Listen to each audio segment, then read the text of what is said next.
नमस्कार मंडळी, स्टार प्रवाहावरील लग्नानंतर होईलच प्रेम या मालिकेच्या पुढील येणाऱ्या भागामध्ये आपण पाहणार आहोत की काव्या किचनमध्ये काम करत असते तेव्हा जीवा तिथे येतो, पण काव्याकडे दुर्लक्ष करून तो तिथून निघून जात असतो. पण तेवढ्यात काव्या त्याला थांबवते. काव्या आता तिच्या व त्याच्या प्रेमाविषयी बोलत असते. बोलता बोलता ती जीवाचा हात पकडते. तेव्हा जीवा चिडून तिला म्हणतो, तुला माझा हात पकडण्याचा आता काहीही अधिकार राहिला नाही, माझा हात सोड.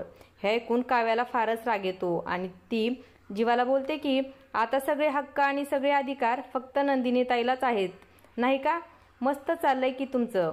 काव्या पुढे जीवाला म्हणते की तू मला साथ दे, आपल्या प्रेमाविषयी मी सगळ्यांना सांगेन, मी सगळं काही ठीक करेन, नाहीतर. काव्याचं बोलणं ऐकून जीवा तिला विचारतो, नाहीतर काय करशील? आता काव्या जीवाचा हात पकडून त्याला खडसावून सांगते, नाहीतर मला जे हवंय ते मी करेनच. काव्याने जीवाचा हात घट्ट पकडलेला असतो. एवढ्यात नंदिनी तिकडून येत असते. जीवा नंदिनीला बघतो आणि काव्याला म्हणतो की काव्या हात सोड. काव्या काही हात सोडायला तयार नसते. तेव्हा जीवा काव्याचा हात सोडवण्याचा प्रयत्न करतो. नंदिनी सुद्धा त्याच दिशेने किचनमध्ये वेगाने येत असते. आता नंदिनी जीवा आणि काव्याला असं बघणार का आणि बघितल्यानंतर तिची रिॲक्शन काय असणार हे पाहणं खूपच रंजक ठरणार आहे.